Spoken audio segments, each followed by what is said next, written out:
Most people aren't wired to deal with negative attention. How many times have you read a negative comment online and felt this weird sense of displease for the rest of your day? As our online lives and livelihoods are increasingly centered around the internet, the phrases "just go outside," "just turn off your phone" doesn't always apply. So what would you do if you pissed off an entire country? How would you react if you were the target of a mass harassment campaign? In the case of Kiryu Coco, this is exactly what happened when she became the scapegoat for decades of geopolitical tensions between China and Taiwan. Hey guys! Thank you for coming to my stream. My name is Kiryu Coco. And showed the world that underneath the VTuber's industry glossy surface lied a complex array of diplomatic and political interests that controlled everything. I was really sad when I heard the announcement because Coco's really great. I really like her stuff. I think she has a great personality and I will miss her greatly. She's done so much for the company and now she's just not there anymore. Now we're continuing coverage around the Auntie's pitiful attempts to go after Kiryu Coco. In this video, we'll explore the powers at play during the infamous Taiwan incident involving Kiryu Coco, but before we start, it's important to shed some light on the person behind the character to understand how they handled the whole incident, as well as understanding the evolution of public perception during that time. Something I have to mention before we start is, although I will try my very best to be as thorough as possible during this video, this is a massive topic, and I definitely won't be able to get to everything that relates to it. In addition to that, we will refer to Kson during her Kson era and Kiryu Coco during her Coco era to keep things easy to follow. So buckle up, grab a drink and get comfortable because this is gonna be a long one. But before we start, a message from our sponsor. This video is sponsored by War Thunder. War Thunder is the most comprehensive vehicle combat game with over 2,000 tanks, planes, helicopters, and ships, all set for action in dynamic combined arms PvP battles. Every vehicle is meticulously crafted and designed down to its individual components to deliver a deeply immersive combat experience. Personally, as a history geek, I love that War Thunder takes you on a journey back in time, exploring over 100 years of development from the 1920s to the present day. And if you're someone like me who loves personalization features, War Thunder lets you customize your machines with hundreds of camouflages, historical markings, and 3D decorations. And the best part, there's an anime themed skin and even voice packs for every vehicle in the game. And all that is free to play on either PC, PlayStation, or Xbox. If you are a newcomer or a returning veteran who hasn't played for at least 6 months, you can use my link in the description below to grab an exclusive large bonus pack. It's loaded with premium vehicles, a premium account, an exclusive 3D decorator, and more surprises. And here's the best part. Score an exclusive 3D Dakimakura. She's cute, isn't she? It's a sweet bonus available for both PC and console players, but it's a limited time offer, so what are you waiting for? Dive into the action and play War Thunder now for free on PC, PlayStation, or Xbox using my link in the description below. Get your free 3D waifu body pillow and join the fight for epic battles. And now, back to the video. Kson's journey started very mundane. Just like anyone else, she was working a regular 9-to-5 job and had no idea of the internet world that would end up consuming the later part of her life until she met a work colleague that was obsessed with anime and video games. When I started working, one of my colleagues talked to me like, do you like games? And he started talking about games and we became good friends because I was really interested in games. I was like buying a lot of games, playing it, enjoying it. And my colleague was like, there are like streamers playing games online. I got interested in it and I started watching it. As the story goes, this colleague eventually asked her to stream video games with her, and even though they never ended up collabing, it was the spark that ignited a lifelong burning interest for the internet world in Kson's heart. So in 2017, Kson eventually started to make her own online content. And then he said like, I want to stream like them. How about we do it together? We ended up never doing it together because, I don't know, he just disappeared. He quit job. I want to still do it with you, but he just disappeared. So I'll do it myself. And I started making the Let's Play. Okay. Yeah. And I started posting it. She explains that her very first taste of viral content happened in Japan when she started to post Let's Play videos on Nico Nico. My very first video kind of went viral in Japan.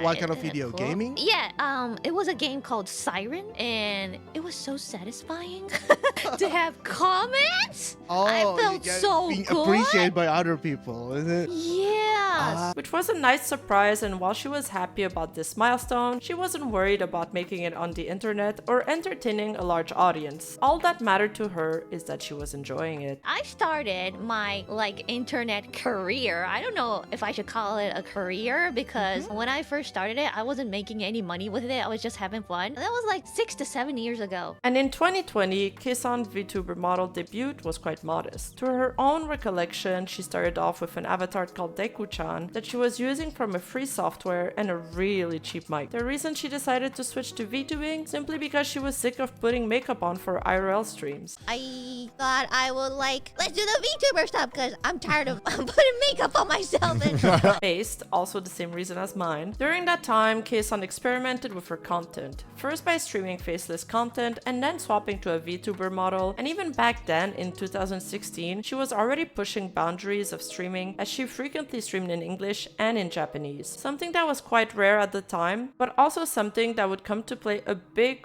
role in her future success. Coco never actually planned to become a VTuber with Hololive. See, her plan was simply to get a part-time job so she could continue VTubing and doing what she loved on the side. It just so happened that Hololive was then looking for a manager, so she applied for a job there. Coincidentally, the 4th generation auditions were happening at that time and she got recommended to join. So Kiryu Coco officially debuted as part of the 4th generation of Hololive on December 28, 2019 with Amane Kanata, Tsunomaki Watame, Tokoyami Towa, and Himemori Luna. Prior to Coco, VTubers were mostly reserved to a small and obscure part of the internet that only appealed to hardcore anime fans. There were very few English-speaking VTubers at the time. However, Coco changed everything when she arrived, as she was one of the first members to gain a very large Western audience. Coco was indeed one of the pioneers of VTubing in the Western world, as she bridged the gap between her Japanese and overseas audience by being one of the first VTubers who could speak both English and Japanese fluently, but also by being the first to add subtitles to her streams and having a unique blend of shitposting humor and internet savviness that would appeal to both Eastern and Western audiences.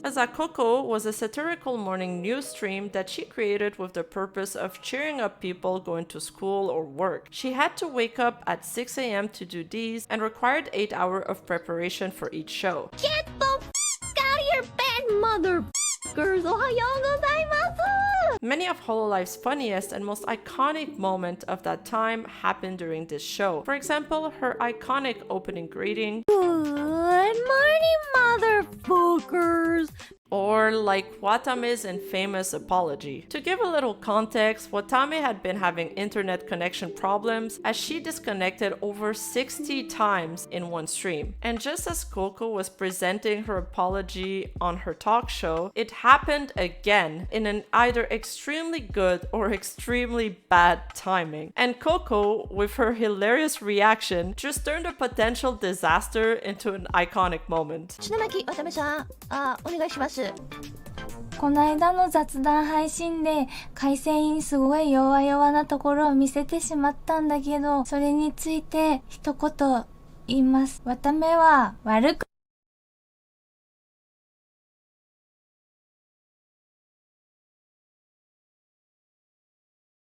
皆さん、なんということでしょう。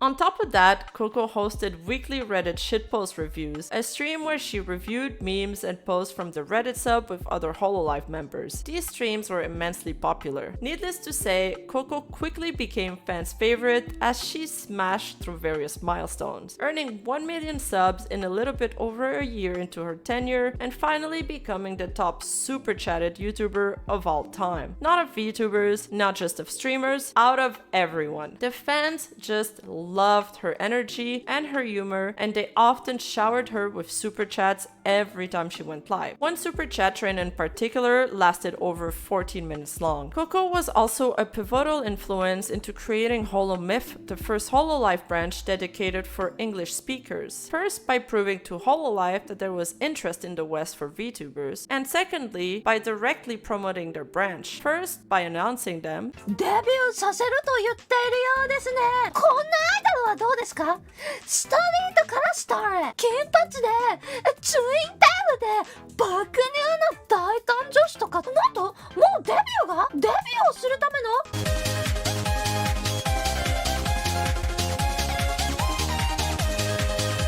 and secondly, by creating this beautiful masterpiece that would inspire English fans all over the world to audition for Holomyth. Hey, this is Ko from Hololive USA. I have an important announcement, so shut the up and listen. What are you looking at? The following advertisements is intended for EN VTubers applicants only. It's V! Hololive Audition! We're giving you avatars! It's V! We're giving you support! It's Hololive Audition! It's a V chance for you, friend! It's VTuber Audition! You gotta make a 5-minute video, but the chance is V! Chances to go viral, no joke! It's V! You unlock the door to your V chance, we got you the avatar! There are unlimited chances, it's V! We've got your back! We're not carrying this around all day. It's for you to use. VTuber Audition. I'm gonna pee in my pants. Friend, come get your damn chance. It's a V chance. Friend, you got Hololive Audition. Friend, does it get better than this? Friend, the avatar is V. Friend, the avatar is V. It's a V-tuber. It's VTuber Hololive. Isn't this what you wanted? Coco was on top of the world. Her fans were ecstatic and everything was going so well that it felt like the universe was holding its breath, waiting for the other shoe to drop. But as they say, everything that goes up must come down. And down they did on that fatal day of late September 2020 when Kiryu Coco and VTuber Akai Hato dug up their YouTube analytics to read where their viewers came from. Those analytics displayed China and Taiwan as two separate countries. And that single word, Taiwan, was like a matchstick that ignited a wildfire of fury across China, as it blazed across various news headlines and social media platforms, with many media outlets perpetrating the story and contributing to the anger of nationalist Chinese citizens. So much so that Hachaama and Coco were even discussed during a meeting between members of the Japanese Parliament Alliance on China, the GPAC. This is serious stuff. But why? First of all, it's important to note that the Chinese government has been known to censor news and social media content that is critical of the government, and many media outlets have had to comply with China's censorship laws and political pressure. This has led to a situation where many Chinese citizens are only exposed to news that is favorable to the government, which can contribute to nationalist sentiment and anti-foreigner sentiment rising. To understand why China was so offended by the mere mention of Taiwan, we need to delve into the politics and history at play here, which dates back several decades. Whoa, not that far. There we go. The conflict between China and Taiwan has a long history that spans over centuries. However, for the sake of brevity, I will only go as far back as World War II. After the end of World War II, a military dictator named Chiang Kai-shek rose to lead the Chinese Nationalist Party. In 1948, during a civil war, Mao's armies swept in the country to victory and deposed of the current military dictatorship, replaced it with their own, and forced the former military leader and all of his anti-communist supporters to retreat to Taiwan. Mao's plan was to invade Taiwan and crush his opposition once and for all. However, at that time, the Cold War was also happening, and America was obsessed with countering communism. Therefore, they decided to form an alliance with Taiwan to dissuade Mao from invading their country. Chiang Kai-shek then declared Taiwan as the one true Republic of China and vowed to return to the mainland to reclaim his land. Since then, the two countries have been fighting for international recognition recognition and legitimacy. Initially, Taiwan was recognized by many Western countries as being the only Chinese government. However, as the tides of the Cold War shifted, Mao's China became increasingly important for Americans to be kept as an ally. Therefore, Taiwan's influence started to diminish. The One China principle became a pillar of the communist regime, and Mao's China got reinstated as the one true republic once again. As years went by, the divide in values and mentality between China and Taiwan grew larger and larger. While Taiwan eventually became a democratic country capable of standing on its own 2 feet, they've watched China with wary eyes and failed to see why they would ever go back to China's totalitarian regime. As the president of Taiwan, I must deal with the cross-strait relations according to the will of the people. Since then, China's diplomatic pressure and large economic and military status have been impossible for governments and international companies around the world to ignore. The Chinese market is humongous, but if you want to do business in China, you gotta play by their rules. For example, there was an incident where American Airlines was pressured by China to change the way it referred to Taiwan on its website. Gap was also no exception. The clothing retailer had to apologize for selling a t-shirt that featured a map of China without Taiwan. Mercedes-Benz, the automaker, had also apologized for quoting the Dalai Lama in an Instagram post. One by one, they all had to bend the knee, and Hololive was no exception. The popular Chinese streaming websites Bilibili pulled in copious amounts of viewers, and their early collaboration with Chinese gacha games such as Azur Lane propelled their popularity during their beginnings. Cover Corp also had a full-on Chinese branch at the time, and it's for those reasons that Hololive also had to play by China's rules. So now that you guys are more familiar with China's history, you can get a better understanding of the powers at play in the events that followed, and why the acknowledgement of Taiwan as a country and not a state was exceptionally enraging for those Chinese nationalists. It's also important to note that this group is not monolithic, and there are many different opinions and perspectives in this issue. Kaito, I found your supporters in Bilibili today. Oh, thank you so much! It's touching because they still support you within tough situations. I do know that. Thank you so much for supporting me from all over the world, and especially from Bilibili. Thank you so much. I love you guys. But for the sake of this video, I will mostly refer to Chinese citizens that were offended by the mention of Taiwan, to nationalists or Chinese netizens. So back to Kiryu Coco and Hachaama's story. Following this incident, both of them received a large amount of backlash, harassment, death threats, dox threats, spams, and hate raids. But it wasn't only individuals that were angry. Chinese companies such as video game developers, media outlets, and streaming websites all cut ties with Hololive. Bilibili, for example, immediately banned the 2 Vtubers. Mounting pressure against Cover Corp, 2 days later, an apology was released, along with an announcement promptly suspending for 3 weeks Hato and Coco. Whether in an attempt to appease the angry fans or to protect the talent, it is unclear. But what is clear is that the letters themselves ended up causing even more backlash from basically everybody. On one hand, Chinese netizens were angry because they wanted harsher sanctions for the 2 Vtubers. And on the other hand, the rest of the world was angry at Hololive for essentially selling out Taiwan, punishing their livers who had done nothing wrong, and bending the knee to China. Additionally, fans noticed discrepancies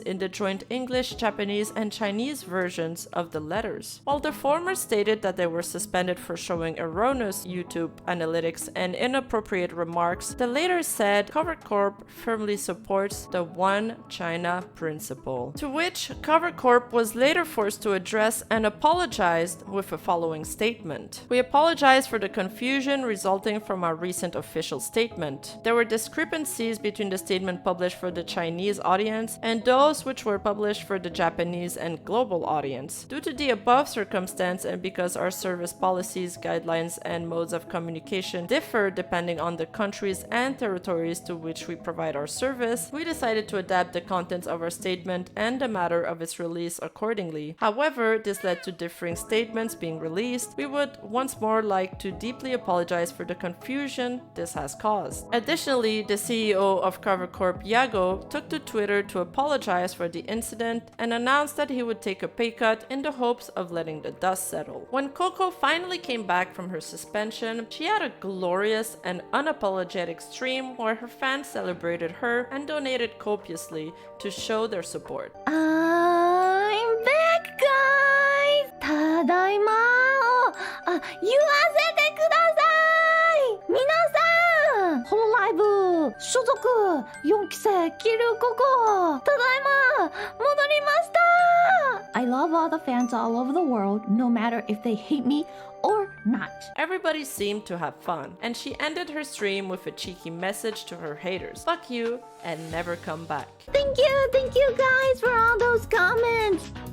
Love ya! On the other hand, Hachaama took a different approach. She returned with a tearful apology and seemed eager to avoid drama from now on. なんか、まあ、はーちゃまはまだまだ未熟なところもあるし、なんかね、人生経験のがもう全然なくて、なんかいろいろ突っ走っちゃうこともあるけど、まあ、今回の失敗もちゃんと糧にして。 For Coco, she had won a battle, but not the war. This enraged the aunties as they doubled down their efforts to bring her down. They felt like Hachaamas had accidentally mentioned Taiwan, that it was an honest mistake. But in the case of Coco, she had deliberately said it. One of the first shots was fired by a large clips channel called Hololive Moments, who tweeted, "I'd like to say an announcement, but it's more like a manifesto for how long it is, their displeasure over Coco's and Hato's punishment," stating that it was too heavy of a punishment for Hato and too light for Coco. She was, according to them, very negligent of her colleague's career and had caused Hololive severe reputational damage. And they stated that they would private all of their videos and go inactive until Hololive made an announcement that is satisfactory to them. And true to their word, this account is still inactive to this day. From this point on, there were daily mass campaigns aimed at boycotting and harassing Kiryu Coco. Aunties would join her multiplayer lobbies on stream to spam her with insults and harass her. Some were threatening to use her deepfakes and upload them on Pornhub. They would also frequently hijack hashtags on Twitter in order to hurt her growth and make her life difficult. Chinese nationalists developed whole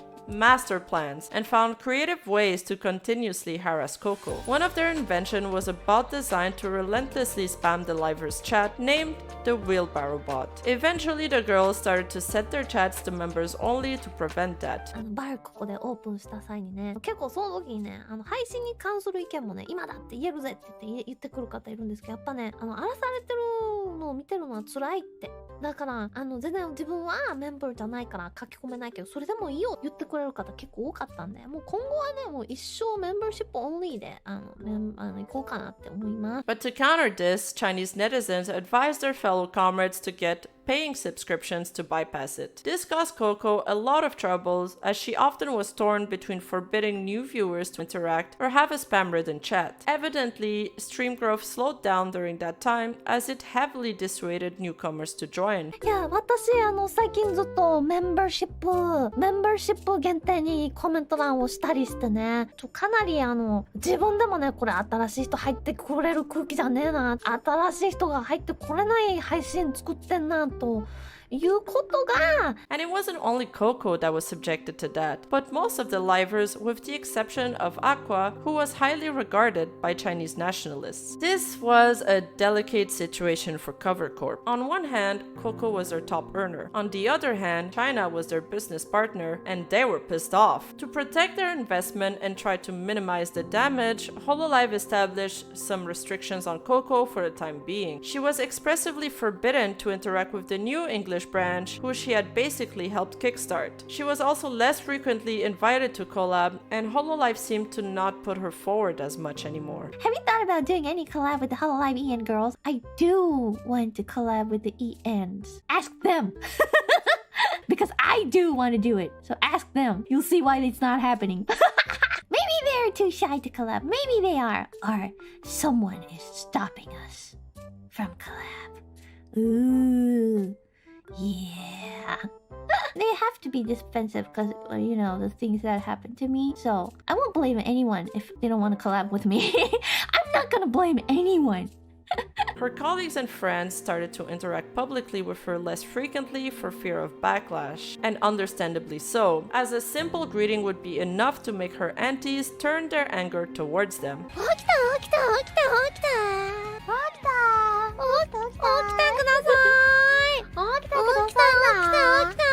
朝ここの時間ですよ。メンバー1年入ってる人、挙手挙手挙手挙手挙手挙手挙手挙手挙手。君今モデレーターになったよ、今。エーペックスとは別のところで戦ってる。This was the case of Fubuki, who became one of their prime targets after she greeted Coco. And it also happened to Aqua, who, even though was their favorite, ended up receiving their wrath after she displeased them. These entities were extremely organized, and they have had whole priorities list made out of who to harass in order for each event. Imagine if so much energy was put into solving world problems instead. We would literally solve world hunger. After months of constant pressure, Coco finally broke down on stream.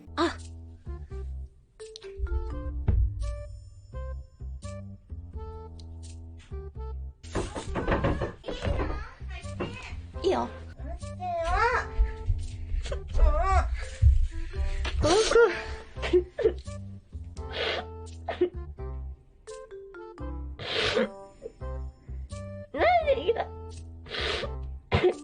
She then decided to take a voluntary secondary break. During that break, she tried to stream on her alt channel, where she got harassed as well. Meanwhile, her international fans continued to show her support. They showered her with encouraging messages in her offline chat during her break. We also saw some counter groups start to form during that time to help fight back against Coco's harassment. Accounts like Hololive Save were created to help combat against anti-spreading of misinformation online, as they were extremely frequent at the time, and smear campaigns against Hololive. Eventually, they even figured out how to create a Google add-on to hide all of the spams from the chat to get a clean experience. They would report malicious accounts daily, and eventually, little by little, the numbers of entities started to dwindle down. So for this segment, I had originally planned to dedicate an entire section to delve into the intricate details surrounding the shutdown of Hololive CN branch and the dramatic events that unfolded in the midst. However, my video is already the longest one I've ever made, so I've decided to save this in-depth exploration for my next video. Instead, I'll provide you with a brief summary of the events here. In an unexpected series of developments, Hololive's Chinese branch was shaken to its core. These events included the disbandment of the branch, the graduation of Vtubers, and Hololive's abrupt withdrawal from any affiliation with the Chinese Communist Party, the CCP,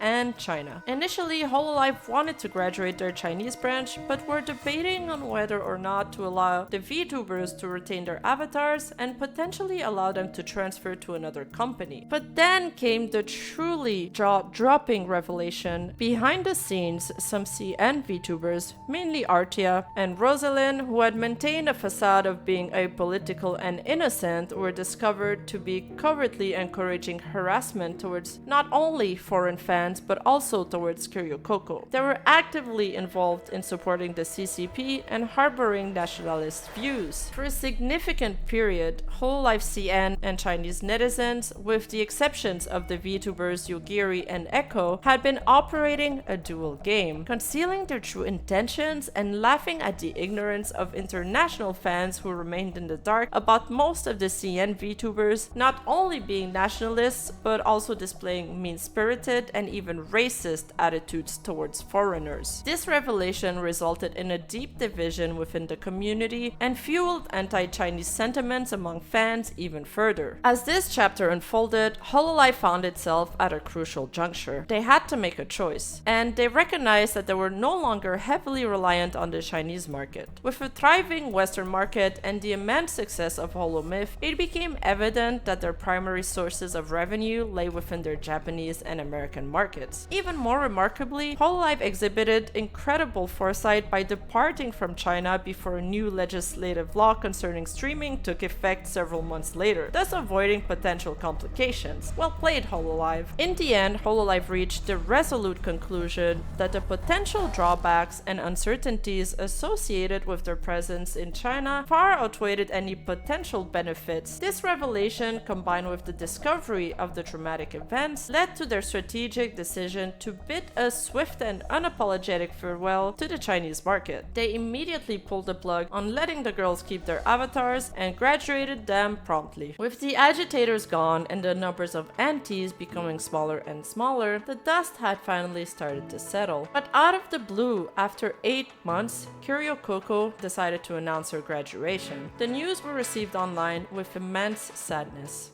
私ホロライブを卒業あとね数日で卒業してしまうんですけども、これはもうダメだな私はって思ったことのきっかけの一つに、そう比べて自分の方がプラスでいないとすぐに闇落ちしちゃうんで私は。But Coco was determined to make the most of her last few days at Hololive and spend them just as she had lived her life so far, with unabashed happiness and joy. Hololive lifted all restrictions on Coco to the days leading to her graduation, and she got to collab with whoever she wanted. She released a new song, she had a 3D concert, and many paid tribute to her during that time. From fans to colleagues, Coco was celebrated and her face even plastered on bus and posters all over Japan and Taiwan. ココの卒業の話を聞いたとき、驚きすぎて言葉が出てこなかったです。考えれば考えるほどやっぱり泣けたし、想像ができなかったかなって。しかもそして今でもできてない。ちょっとわか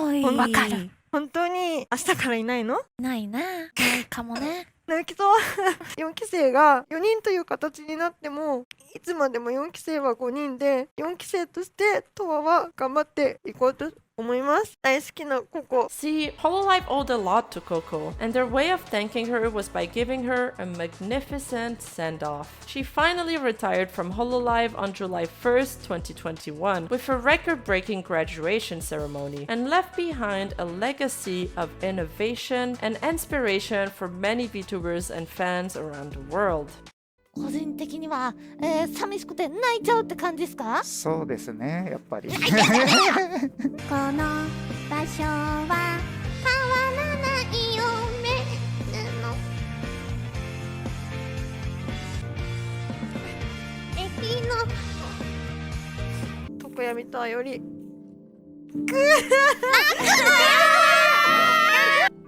う我慢しなくていいのかな。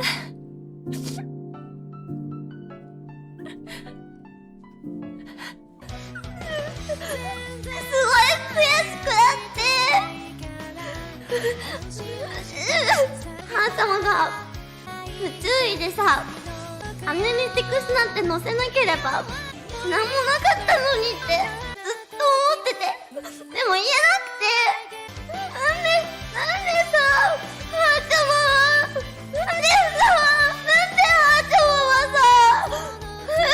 今も活動してるのって。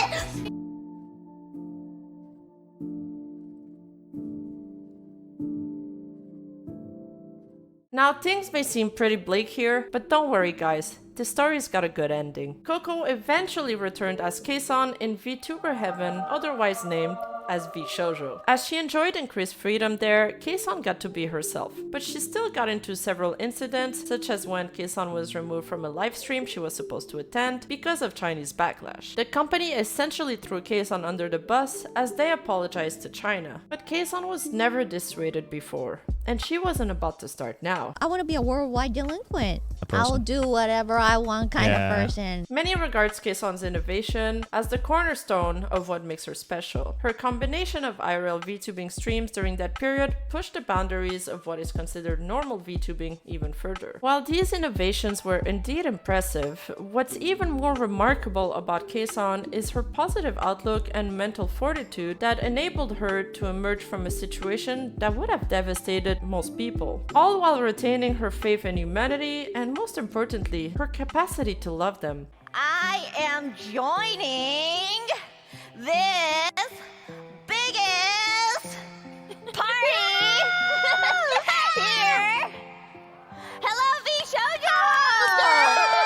Kson's generosity continued even after the hardship she suffered. She would often help fellow VTubers numerous times. For example, she helped Dilatuya with her charity stream when she didn't even know her. And another notable example of this is when she saw an indie VTuber named Asakura Konoha post about her computer breaking down due to an earthquake. And Kson, despite not even knowing her, promptly sent her a new computer. パソコンとマイクとミキサーとキーボードとか画面のアームマウス全部